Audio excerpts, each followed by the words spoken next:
Hey everyone, it's TruthSurge. I've had a ton of people ask me for a tutorial on this song I uploaded called Follow Me. Okay, I'm lying. Nobody asked me. But I thought I would do one anyway. So I'm going to play along, I guess, up to, and maybe including the solo, as best I can remember it. And then, then I'll stop the thingy and I'll just talk about, slow down the tapping thing so you can see exactly what it is. And then take that and run with it, do whatever you want. So yeah, my air conditioner is going to be blowing, of course. And I'm not really going to be playing this, I'm going to just play it on the microphone on my camera, which of course is noisy. So this will be lo-fi, but you'll get the idea, hopefully. If I miss some notes, just, overlook it.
Okay, so that was this tune I did. So the main trick here, hopefully you can still hear me. The main trick is you're just going to play this two-string tapping pattern where you tap, you know how Eddie Van Halen would go? Well, instead of that, just instead of this middle note being on the same string, move it up to the B string, and there you go. Instead of, you've got only thing to be careful of is don't press on the E string while you're doing the B string. So don't do this. Don't go. You gotta arch a little bit so that you mute the E as you're tapping the B. See how clean that is? Not. So you get. But I'm on two different strings. But you can't tell that because I'm muting so nicely on the E string there. Instead of. That's not going to cut it. So you have to arch your finger like that. You have to curve it so that so it's touching and muting while you're pressing. So you have to come down at that angle to make that happen. The second half is just an Eddie Van Halen on the B string.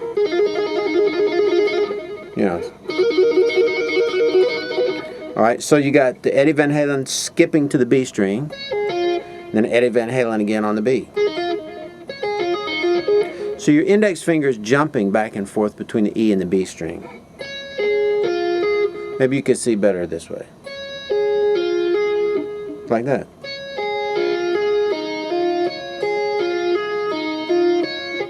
So that's it. and I'm rolling my index finger so that I'm not fretting the string when I don't need it.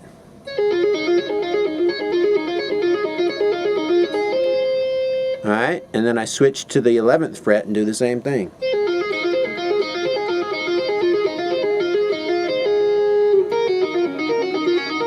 So then I go to 7, 9, 5, 7, and 9, and that would be a form of an A, which would be an A major 7 add 6 or something like that. That's how I like to think of it. And then you go down to here, which is this 4, 5, and 7. And this is the E major 7, added 9th.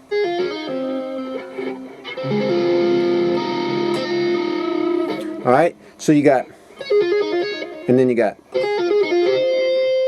and then you got, and then there's a trick to turning it around. You have to go, which buys you time to jump all the way back up again. So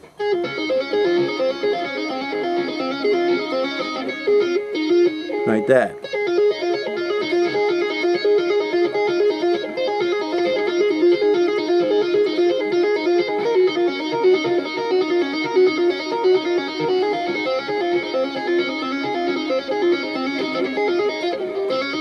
It's very difficult to go, you know, or. And then the other tapping part, which is really my favorite part, it's not quite as monotonous, and it just has this wide sound. I'm tapping on the B string all the way up to the 21st fret. Then I finish off on the E string. So I go, right before that, some lead-in notes. Like I slide, and then I start tapping on the B string, on the 12th fret of the B string. I pluck it to get going, and then I tap. And when I tap, I secretly put my index finger behind it 2 frets so I can. And I'm always tapping and pulling off, so it gives it this keyboard kind of sound. There's no pick attack, and I'm always adding vibrato instantly, so it sounds very synthesizer, like this.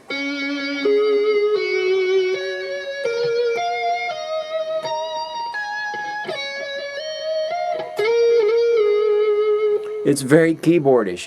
It's not how a guitar player would play. So that's the main reason I like it. It's so different than normal, and it's very easy. Just keep moving your hand like that after you know when you tap. Just start giving vibrato. And you'll have to practice it a little bit.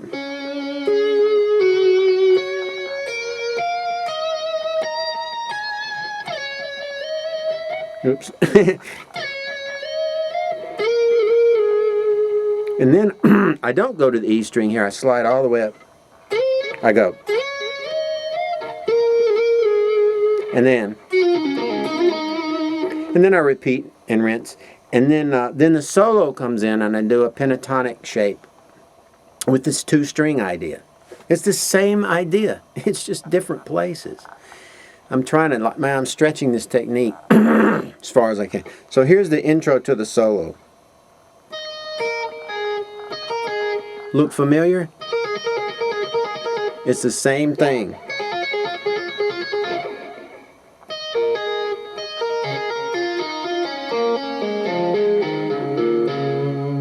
So there you have it. There's the solo intro lick.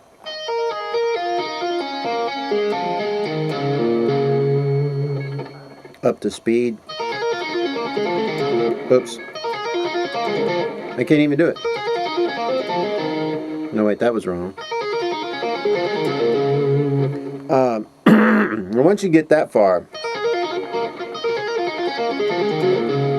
then you go.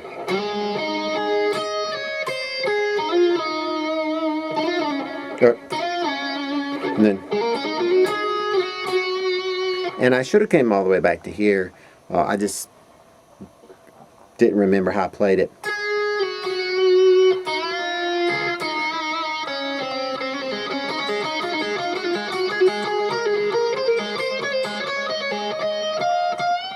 Then you go.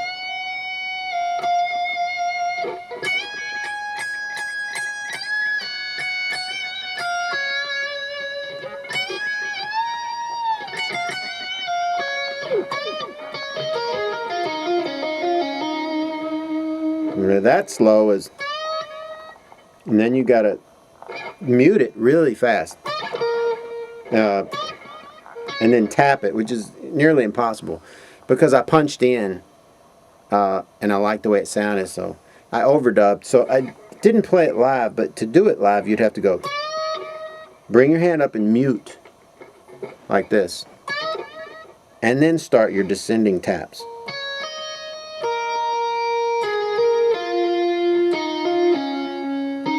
Whoops. Finish it off with a little. So slowly it would be.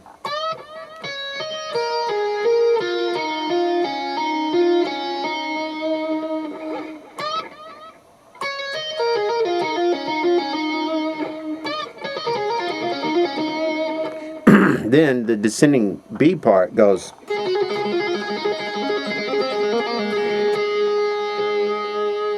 Then I tap the B string on the 12th fret, which if you do it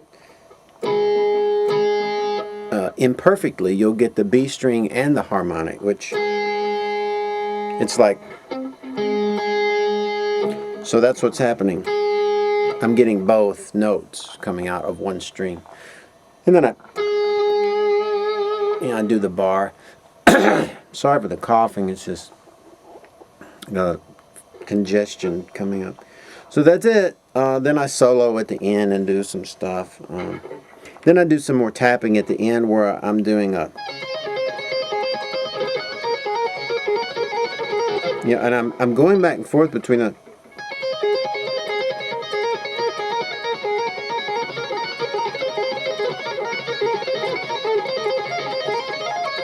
you know, and maybe I'm going. So I'm mixing it up at the end just to give it some speed, and then it fades. So have fun with that. And take it and make something out of it. Make your own stuff up.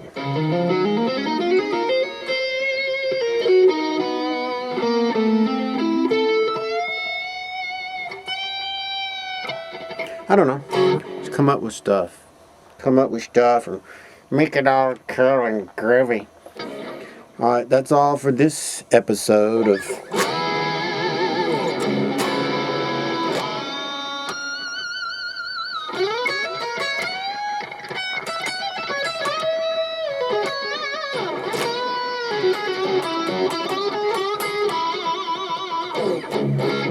Yep.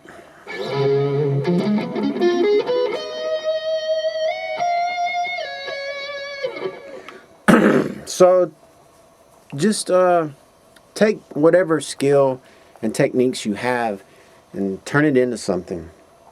And think that, to me, the thing that, even though I wish for longer longer finger joints here, like I'm looking at it going, man, I could use an 1/8 inch longer, because it would make my fingertips so much more percussive, and I could reach further than I could. Because this is the joint that does it. That's where it gives you your percussiveness in all your hammer-ons and legatos. That guy right there, not this guy or that. So take what you've got, your hands and your brain, and the main thing that separates all the guitar players from all the other guitar players isn't so much the hand. It does help, but it's the brain. It's just, that's why I can't play like Guthrie Govan, because I haven't taken my brain there yet. I've been doing voiceover, I've been doing programming, I've been doing crap jobs. I haven't spent my whole life playing guitar and studying it and so forth. So we have different experiences, and different amounts of things are given to us. And so just take what you got and use your brain and come up with something that's clever, and you can overcome the technical what's the word I'm looking for? Deficiencies right? Anyway, my tape's going to stop. So that's the thing with that thing I invented there. So that was a brain thing. So anyway, later.